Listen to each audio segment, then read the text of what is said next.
beautiful people. I am Oliver Perrin for Semiagog. And this evening, we'll be reading from Montaigne, Michel de Montaigne, from the 16th century. We'll be covering, just for fun, 3 of his short essays, one on fear, one on liars, and one on the armor of the Parthians, just for the fuck of it. Now, why am I going to be reading to you from Montaigne? And as usual, I like to have multiple translations so that I can compare them. Well, I will be reading to you from Montaigne for several reasons. One, people have expressed an interest in books and my library. Second, I recently did some reading from Plato's Republic, and it seemed to go over well. Third, I have not been able to speak with Tim this last week. He is out of pocket. So, as many of you have noticed, the man from high atop a mountain in Tennessee has not been with us. I'm hoping to speak with him tomorrow and find out when we can do some more discussions, but it's likely it's going to be at least another week. So, in the meantime, Mr. Montaigne came to mind, simply because he's the closest thing to Tim when Tim's not around. I like to keep these books by my bedside because Montaigne was an aristocrat of the old school and a very educated man. His father had decided that he should be a remarkable scholar, and so paid the necessary money to have him tutored in Latin from pretty much his infancy. I mean, as soon as he could speak and begin to learn to read at all, they began to teach him Latin. And so he has a very, very enjoyable perspective compared to all the flotsam and jetsam of half-realized human beings that we're surrounded with today. And while these books, as you probably just saw a minute ago, look, large and daunting in terms of being thick, the reality is that he dips his toe into all these different subjects. So you can simply pick it up, open it up to a chapter you like or a subject that you're interested in, and read for a short time. It's really great stuff. Montaigne is hands down one of my favorite authors. So I want to share that with you, not least because, as I mentioned, since the fall of the Ancien Régime in the 18th century, with the French Revolution and everything, men of this sort have become even more rare than they once were, to the point that there are very few of them now on Earth, I believe. Anyway, let's jump right into this. I'm going to read you a quick introduction to Montaigne himself, just text, the blurb from the book, and then we'll jump into these 3 chapters. Michel EYQUEM, Seigneur de Montaigne, was born in 1533, the son and heir of Pierre, Seigneur de Montaigne, 2 previous children dying soon after birth. He was brought up to speak Latin as his mother tongue and always retained a Latin turn of mind. Though he knew Greek, he preferred to use translations. After studying law, he eventually became counselor to the Parliament of Bordeaux. He married in 1565. In 1569, he published his French version of the Natural Theology of Raymond Sebond. His apology is only partly a defense of Sebond and sets skeptical limits to human reasoning about God, man, and nature. He retired in 1571 to his lands at Montaigne, devoting himself to reading and reflection and composing his essays, first version published in 1580. He loathed the fanaticism and cruelties of the religious wars of the period, but sided with Catholic orthodoxy and legitimate monarchy.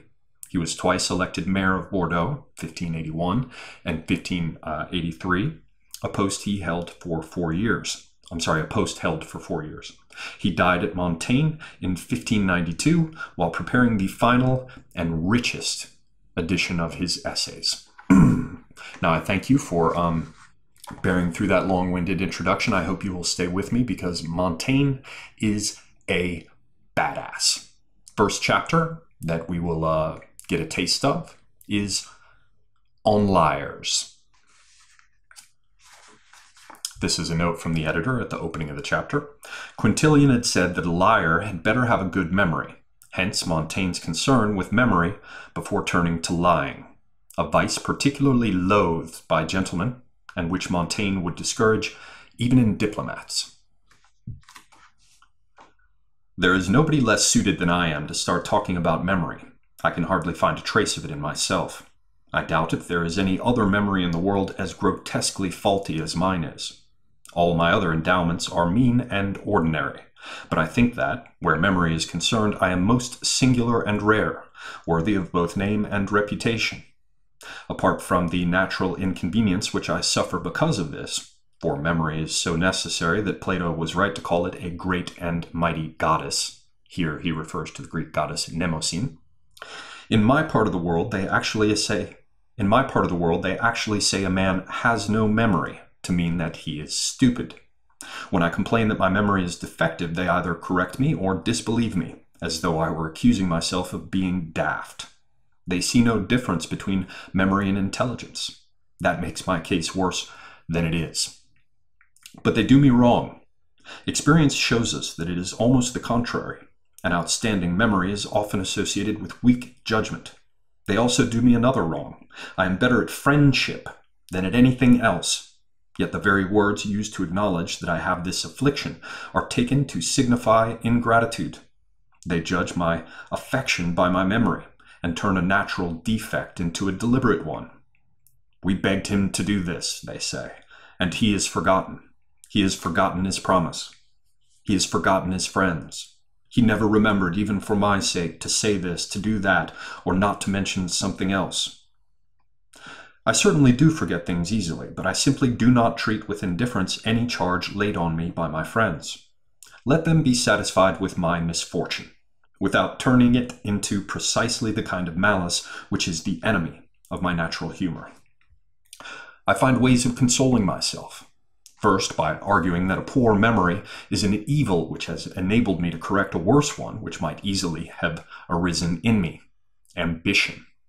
A bad memory is an intolerable defect for anyone concerned with worldly affairs. Moreover, nature, as is shown by several similar examples of her ways of compensating, has strengthened other faculties of mine, as this one has grown weaker. If, thanks to memory, other people's discoveries and opinions had been kept ever before me, I would readily have reached a settled mind and judgment by following other men's footsteps, failing, as most people do, to exercise my own powers. Then again, I talk less. It is always easier to draw on the storehouse of memory than to find something original to say. If my memory had stood fast, I would have deafened my friends with my chatter, as the subjects themselves would have stimulated such gifts as I do have for arranging and exploiting them, and that would have encouraged and attracted my powers of argument. That it is pitiful, I essay by the touchstone of some of my nearest and dearest. The more their memory furnishes them with full and ready matter, the deeper they dig back when they tell us about it.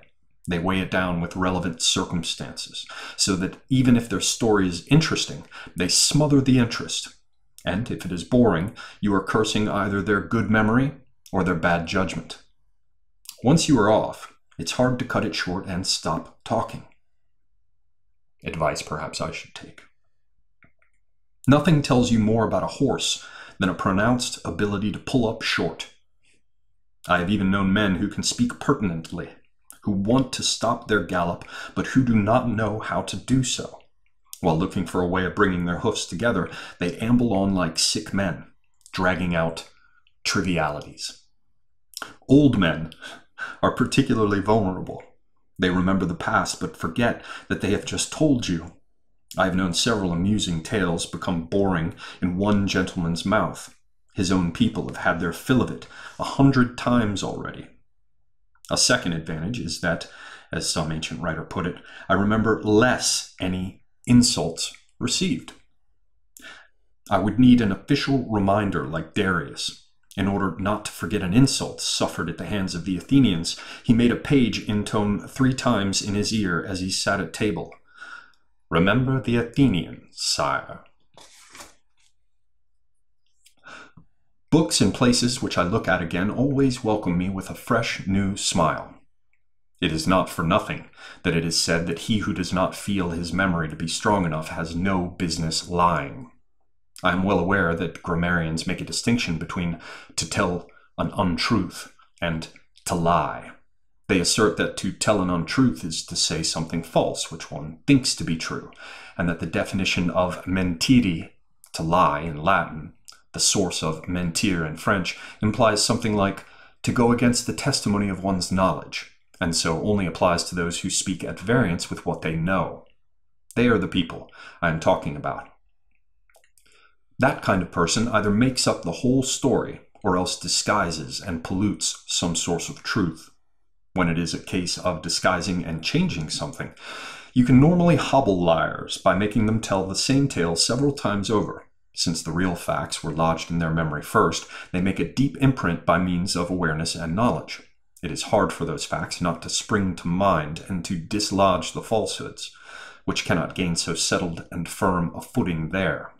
Hard, too, for the circumstances as they first learned them, by continually flowing into their minds, not to make them lose all memory of the false additions and distortions. When the whole thing has been made up, liars might seem to have less reason to be afraid of getting things wrong, since there is no counter-impression to rival their falsehoods. Yet since such a lie is insubstantial and hard to get a grip on, it can easily slip out of memory, not extremely reliable. Experience has often shown me that, amusingly so, at the expense of those kinds of men whose profession it is to never utter a word without trimming it to suit whatever business is being negotiated at the time, thereby pleasing the great ones with whom they are speaking. Such men are prepared to make their honor and conscience slaves to present circumstances. But circumstances are liable to frequent change, and their words must vary with them. They are obliged to call the very same thing first gray, then yellow, saying one thing to this man, quite another to another. If the persons who receive such contrary advice happen to compare their hall, what becomes of their fine diplomacy? Apart from that, they can be like a silly horse casting its own shoe. For what memory could ever suffice them, enabling them to remember all the various molds they have invested for the same subject matter?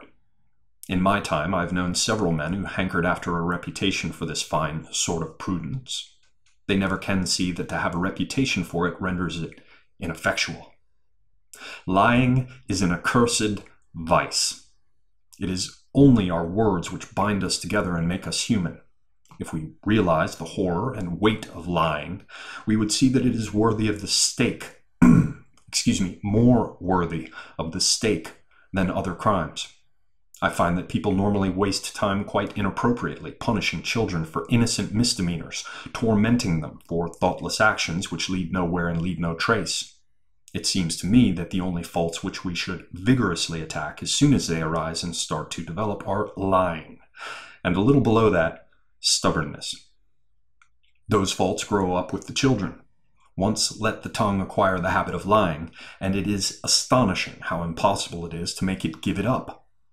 That is why some otherwise decent men are abject slaves to it. One of my tailors is a good enough fellow, but I have never heard him once speak the truth, not even when it would help him if he did so. If a lie, like truth, had only one face, we could be on better terms. For certainty would be the reverse of what the liar said. But the reverse side of truth has 100,000 shapes and no defined limits.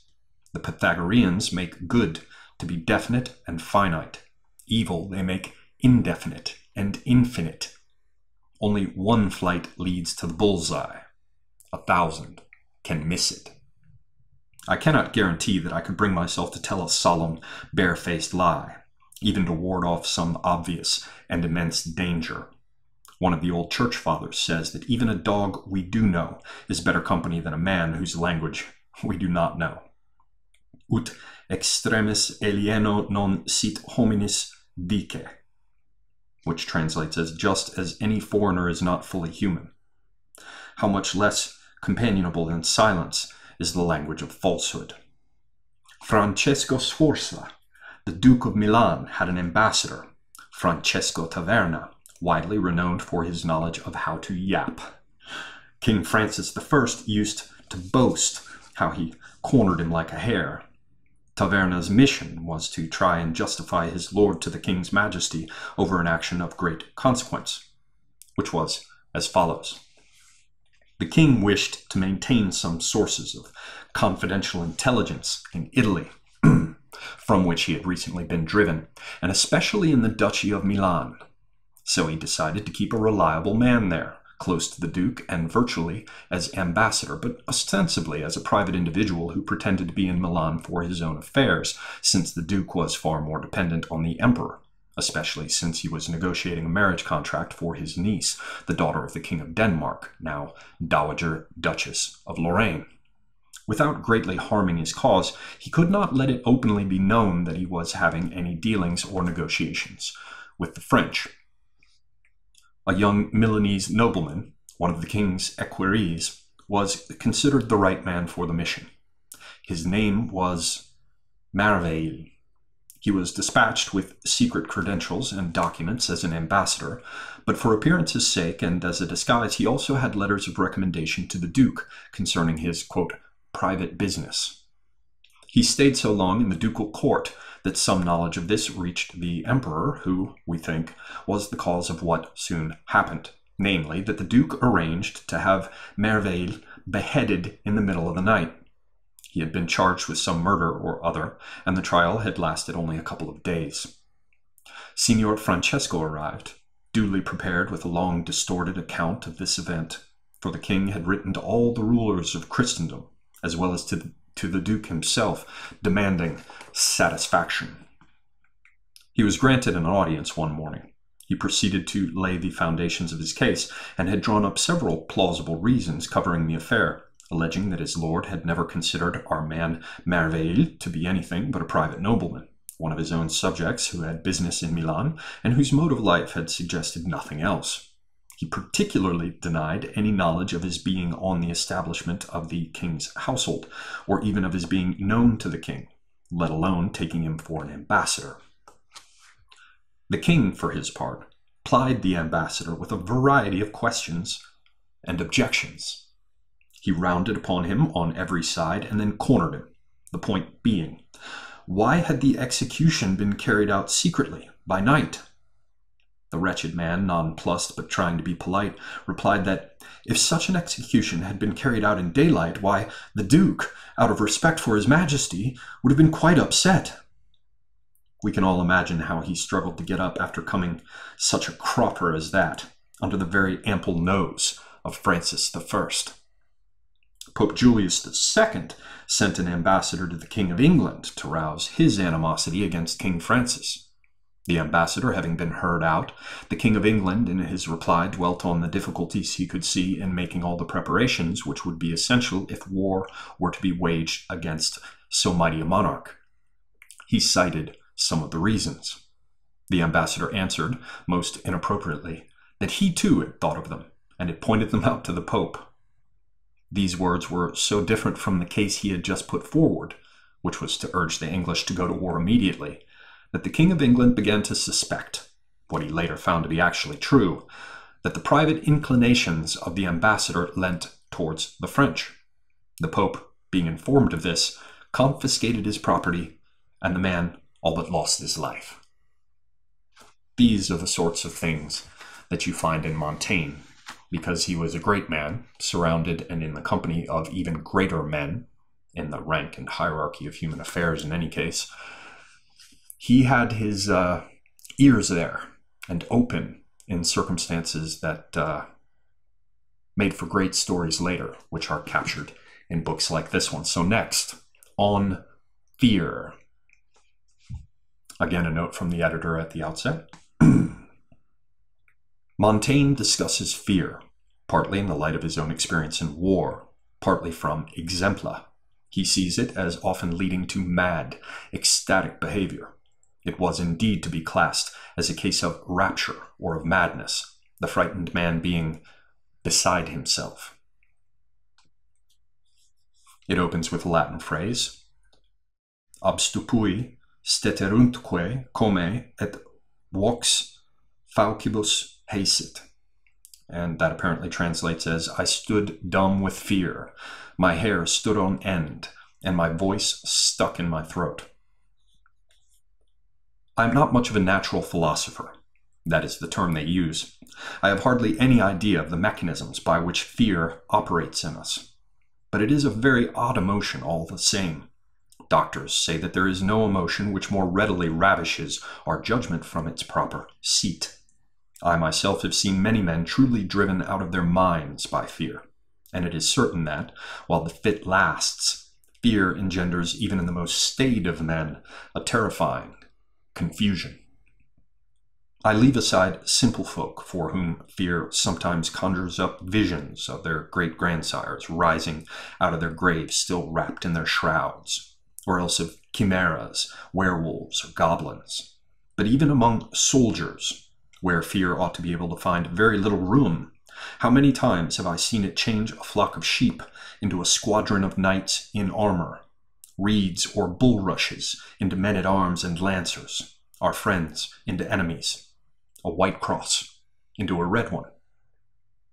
When Monsieur de Bourbon captured Rome, a standard-bearer who was on guard at the Borgo San Pietro was seized by such terror at the first alarm that he leapt through a gap in the ruins and rushed out of the town straight for the enemy still holding his banner. He thought he was running into the town, but at the very last minute he just managed to see the troops of Monsieur de Bourbon drawing up their ranks ready to resist him. It was thought that the townfolks were making a sortie. He realized what he was doing and headed back through the very same gap out of which he had just made a 300-yard dash into the battlefield. But the standard-bearer, Captain Jouy, was not so lucky when Saint-Paul was taken from us by Comte de Beurrez and the Signor de Roux. I apologize, I know I'm butchering all of this French, but there it is. For fear had made him so distraught that he dashed out of the town, banner and all, through a gun slit, and was cut to pieces by the attacking soldiers. There was another memorable case during the same siege, when fear so strongly seized the heart of a certain nobleman, freezing it and strangling it, that he dropped down dead in the breach without even being wounded. Such fear can sometimes take hold of a great crowd. In one of the engagements between Germanicus and the Alemanni, 2 large troops of soldiers took fright and fled opposite ways, one fleeing to the place which the other had just fled from. Sometimes fear, as in the first 2 examples, puts wings on our heels. At others, it hobbles us and nails our feet to the ground, as happened to the Emperor Theophilos in the battle which he lost against the Agarenes. We read that he was so enraptured and so beside himself with fear that he could not even make up his mind to run away. Adeo pavor etiam auxilia formedat. So much does fear dread even help. Eventually, Manuel, one of the foremost commanders of his army, shook him and pulled him roughly about as though rousing him from a profound sleep, saying, "If you will not follow me, I will kill you. The loss of your life matters less than the loss of the empire if you are taken prisoner." Fear reveals her greatest power when she drives us to perform in her own service those very deeds of valor of which she robbed our duty and our honor. In the first pitched battle with the Romans, lost to Hannibal during the consulship of Sempronius, an army of 10,000 foot soldiers took fright. But seeing no other way to make their cowardly escape, they fought their way through the thick of the enemy, driving right through them with incredible energy, slaughtering a large number of Carthaginians, but paying the same price for a shameful flight as they should have done for a glorious victory. It is fear that I am most afraid of. In harshness, it surpasses all other mischances. What emotion could ever be more powerful or more appropriate than that felt by the friends of Pompey, who were aboard the ship with him and witnessed that horrible massacre of his forces? Yet even that emotion was stifled by their fear of the Egyptian sails as they began to draw nearer. It was noticed that his friends had no time for anything but urging the sailors to strive to save them by rowing harder.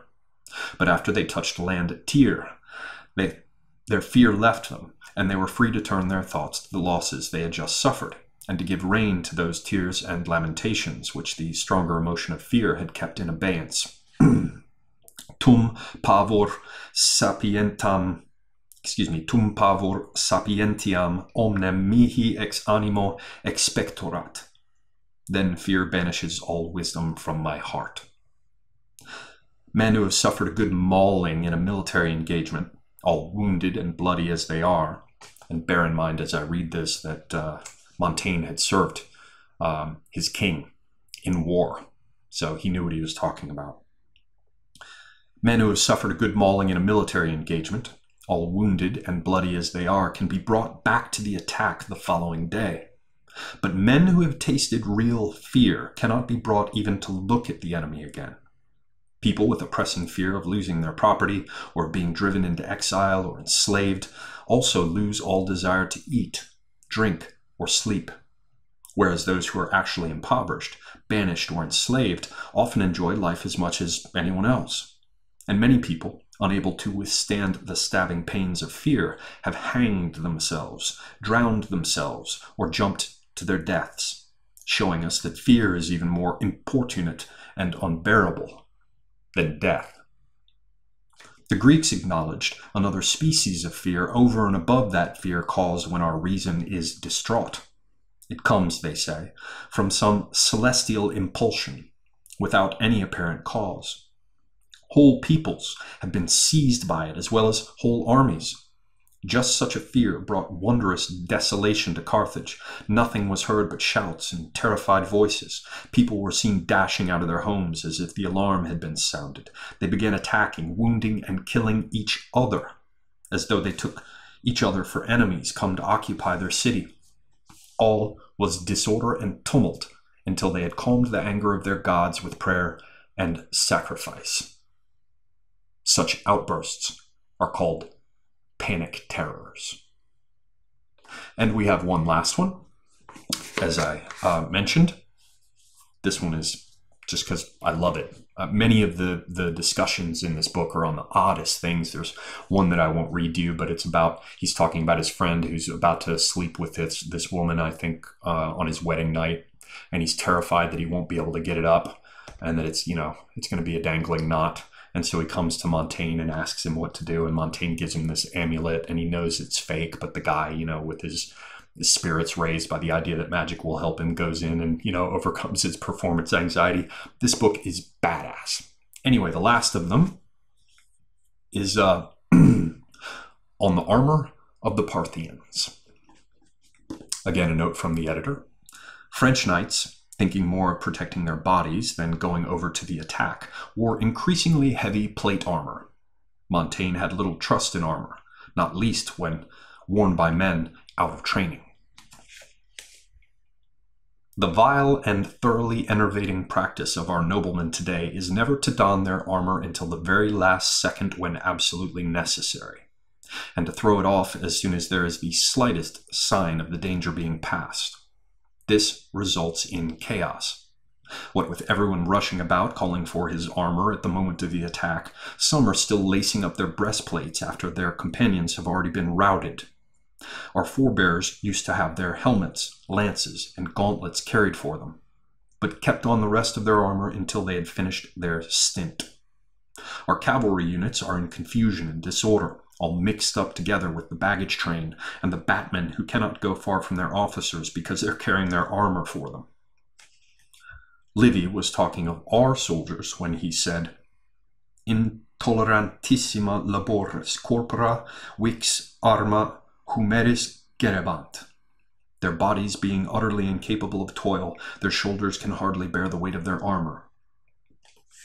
Several peoples used to go to war unprotected or wearing things which afforded no protection.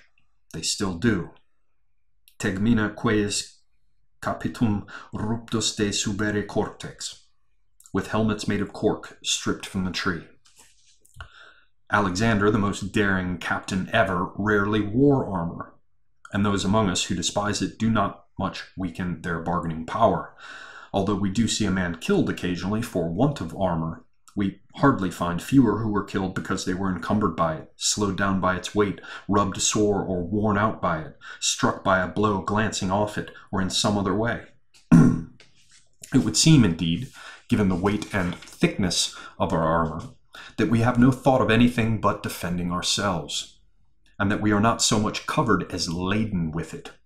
Impeded and constrained by it, we have enough to do to support its weight, as if fighting merely consisted in receiving blows on our armor, and as if we were not equally beholden to defend it as it is to defend us. Tacitus amusingly describes the warriors of our ancient Gaul, armed so as not to yield ground but no more, having no means of striking a blow, nor of being struck by one, nor of getting up once they were down. When Lucullus saw certain Median men-at-arms drawn up facing the army of Tigranes, clad in heavy awkward armor, as though in an iron prison, he formed the opinion that he could easily defeat them, and began his victory by charging against them.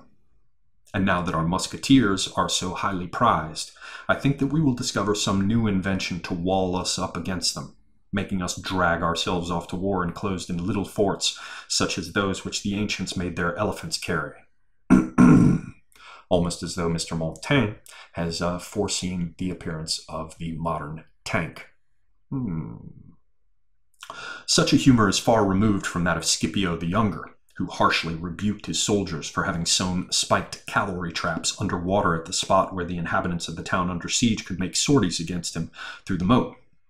He said assailants should have thoughts not of dread, but of plans of attack, rightly fearing that their precautions might deaden their vigilance during their guard duty. And he also said to a young man who was showing off his shield, "It is a very fine one, my lad, but a Roman soldier must have more trust in his right arm than his left." Now, what makes our armor an intolerable burden to us is want of habit.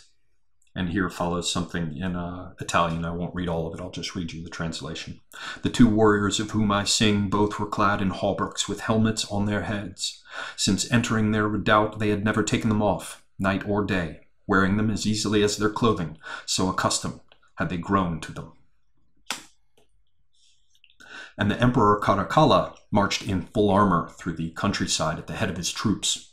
The Roman foot soldiers not only bore iron helmets, swords, and shields, for, says Cicero, they were so used, where their equipment was concerned, to have it ever on their backs, that it bothered them no more than their limbs did. Arma enim membra militis esse dicunt, for a soldier's weapons are called his very limbs. But they also had to carry their rations for a fortnight, and a fixed quantity of stakes to make defense works, weighing up to 60 pounds. And the soldiers of Marius, thus laden, were trained to march 5 leagues in 5 hours, or 6 leagues when it was necessary to hurry. Their military training was much tougher than ours, and produced very different results. It is wonderfully instructive in this connection that a Spartan soldier was criticized for having been seen sheltering in a house while on a military expedition. They were so trained to hardship that it appeared shameful to be seen sheltering beneath any roof but the sky, no matter what the weather. Scipio the Younger, when he was reforming his army in Spain, commanded his soldiers to eat only on their feet, and to eat nothing cooked. We should not get our men to go very far at that rate. Moreover, Marcellinus, a man brought up in the Roman wars, carefully noted the Parthian way of bearing arms. All the more so as it was very different from that of the Romans. They have, he said, armor plaited together like fine plumage, which did not impede their movements, or the movements of their bodies, yet it was so strong that our darts bounced off it when they happened to strike it. The armored scales, which our ancestors made much use of, were just like that. Elsewhere he says, they had strong, tough horses clad in thick leather. They themselves were armed from head to foot in thick iron plating so skillfully arranged that it lent itself to movement at their joints. Just so you know, he's talking about the Sasanian cataphractus, which was a heavily armored cavalryman, and both cavalrymen and horse were covered in scale mail. They had strong, tough horses clad in thick leather. They themselves were armed from head to foot in thick iron plating so skillfully arranged that it lent itself to movements at their joints. You could have taken them for iron men, so closely fitted was the armor of their head, reproducing the shape of their facial features, that there was no means of landing a blow except through the tiny round holes which corresponded to their eyes, and let in a little light, and through the slits where their nostrils were, through which with some difficulty they could breathe. Flexilis inductus animatur lamina membris, horribilis visu, credas simulacra movere, ferrea cognatoque viro spirare metallo, par vestitus equis, ferrata fronte minantur, ferratosque movent, securi vulneris armos. The flexible iron plating is brought to life by the limbs it encloses, a sight to strike terror. You could believe that iron statues were moving, the metal incorporate and breathing. Their horses are similarly armed. Their iron-clad foreheads threaten, and they move their flanks, safely protected from wounds by iron. This last in Latin, a quote from Plutarch, which he includes. And then there you have a description which strongly resembles the way a French knight is equipped with all his bits of armor. Plutarch says that Demetrius had made for himself and for Alcinous, the foremost soldier about him, 2 complete suits of armor, each weighing 125 pounds, whereas the normal armor weighed only 60. So these are just tastes of it. It's all peppered with quotes from the ancient world. All of his discussions have mixed into them at every point all sorts of weird little anecdotes and bits. As we heard in the first part, Montaigne claimed that he had no memory. And yet when he retired from his public life and went to read, he began to write these essays because he did not have a good memory. In the act of writing down all these things that he came across, he gathered them together and added them bit by bit over the years to form these chapters, which were heavily revised. And this collection of essays, each of which is like a great little conversation that you can be a part of, even though the man who's talking with you is, long dead. Each one of these was added together in the book, and in aggregate, he called it his essays. And of course, the old meaning of essay is an attempt. And he was trying to make this book a monument to himself, his learning, his observations, and his experience, all with considerable modesty. So I recommend to you the essays of Montaigne. Check them out. Until next time, that's it for me. Get it? Got it? Good. Semiagog out.